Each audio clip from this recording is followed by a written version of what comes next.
Ah, there you are, love. Taking a nap outside? Can't tell if this is as bad as ominous sleeping in the halls. Now don't give me that look. If you still have that Muggle fairy tale book, I could read to you.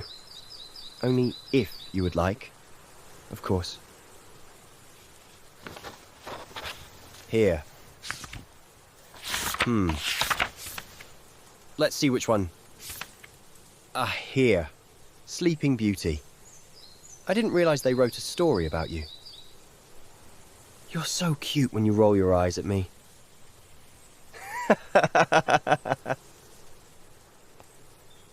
Anyway, let's begin.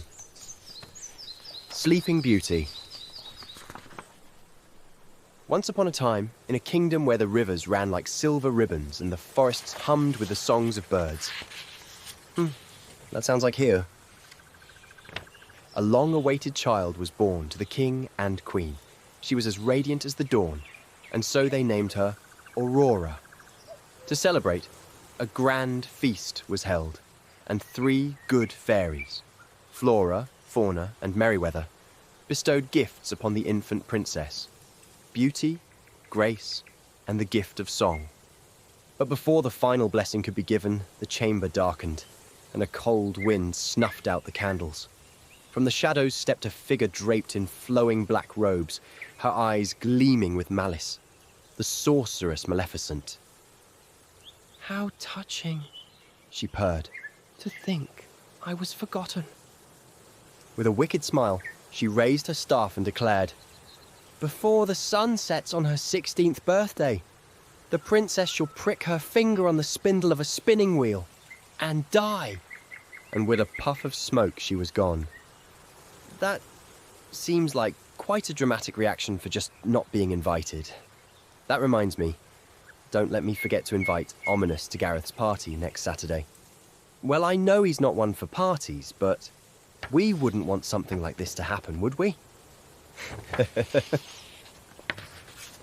Gasps filled the hall, but before despair could take hold, Merryweather stepped forward.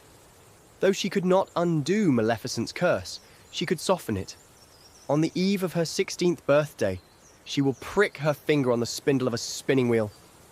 However, she shall not die, the fairy proclaimed, but instead fall into a deep slumber, and she shall awaken with true love's kiss.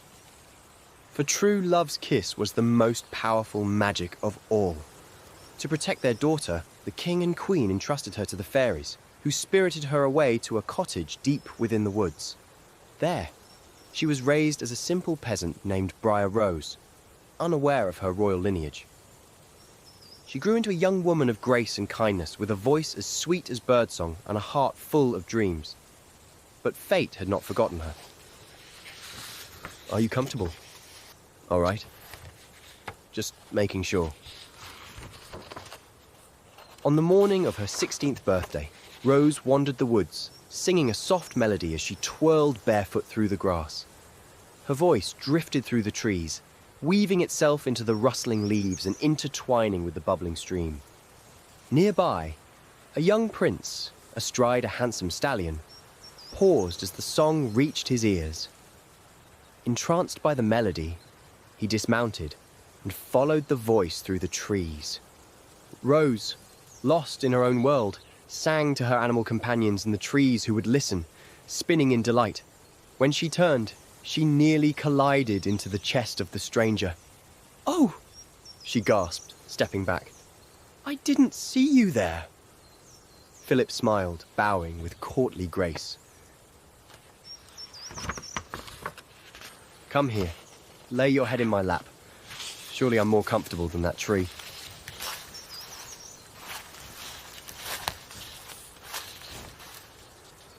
There you go. Now. Forgive me, fair maiden, but I was drawn here by the most beautiful voice I have ever heard. I had to see if perhaps an angel had descended from the heavens. Rose laughed, her cheeks blooming with a delicate pink blush. "You must be lost then. I assure you, I'm no angel. Just a girl who enjoys singing to the trees." Philip chuckled. Then I must thank the trees for their fine taste in music. But tell me, do they ever sing back? Only when the wind blows just right, she said, her eyes twinkling. But I suppose I could ask them to make an exception for a charming traveller such as yourself. As though the trees had actually been listening, a gust of wind blew, causing a symphony of rustling leaves to respond to her request.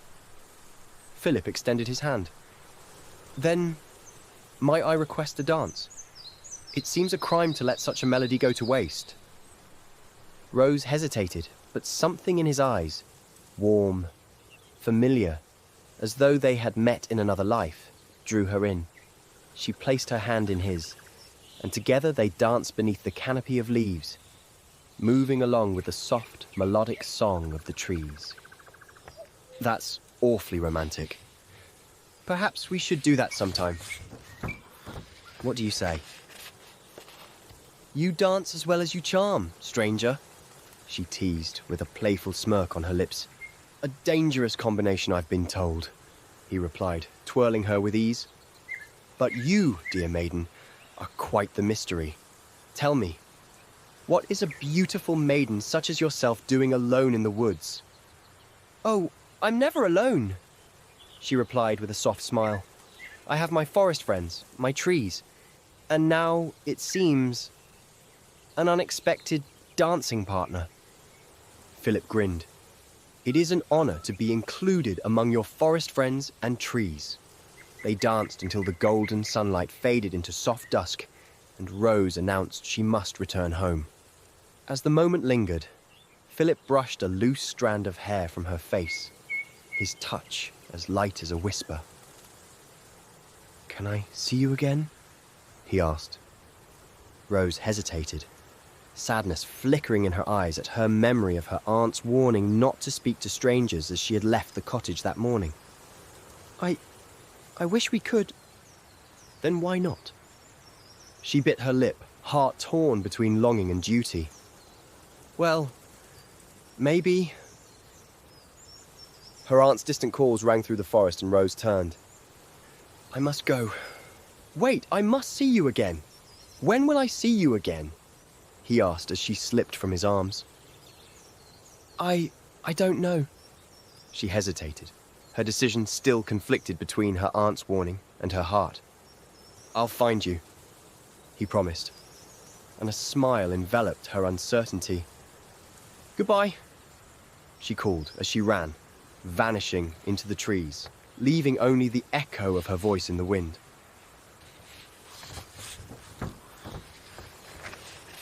When Rose returned to the cottage, her aunts were there to greet her, though worry seemed to have overtaken them. What is it? What's wrong? She asked as they took hold of her hands. With this question, the fairies revealed the truth of who she really was, the lost Princess Aurora who must return to the castle at once. Sorrow weighed upon her heart, realizing she would never again see the mysterious and charming stranger she had met in the woods. That night, she, for the first time in 16 years, returned to the castle. That very night, Maleficent, cunning as ever, lured Aurora into a secret tower where an enchanted spinning wheel awaited. Powerless against the curse, she reached out and touched the spindle. As promised, she fell into a deep and dreamless sleep. The fairies, grief-stricken, cast a spell over the entire castle so that all within would slumber until their princess awoke. Meanwhile, the young man Aurora had met in the woods was none other than Prince Philip, the very one to whom she had been betrothed since birth. Having learned of the curse that had befallen the princess, Prince Philip rode with haste to save her. Muggles can't really be fast though, can they? Highwing and I would be there for you in a second. You know, if you ever needed my kiss to wake you from a sleeping curse, or something. Determined, he fought through a bramble of thorns that clawed like beasts and at last confronted the sorceress herself, now transformed into a monstrous dragon that roared like thunder. With a mighty throw, his enchanted sword found its mark and Maleficent was vanquished. At last, Philip reached the sleeping princess, who lay upon a bed of velvet, as fair as the dawn, and still as the stars. He knelt beside her, brushing a stray curl from her face. "So, it's you," he murmured in disbelief. Gently, he leaned down and pressed a tender kiss upon her lips, a kiss of true love, pure and unwavering. Aurora's lashes fluttered, her breath caught, and then, with a soft sigh, her eyes widened, locking onto his.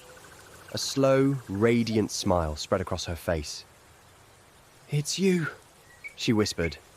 Philip grinned. "I told you I'd find you." As the castle awakened with joy, the two lovers reunited, their hands entwined as they danced once more. And so, love triumphed over darkness, and Aurora and Philip's love story became legend. A tale whispered among dreamers for centuries to come, and they lived happily ever after. The end.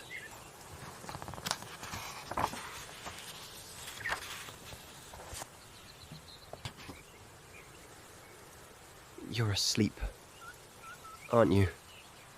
Perhaps I could wake you with true love's kiss. But I'll let you sleep for now. Sweet dreams, my sleeping beauty.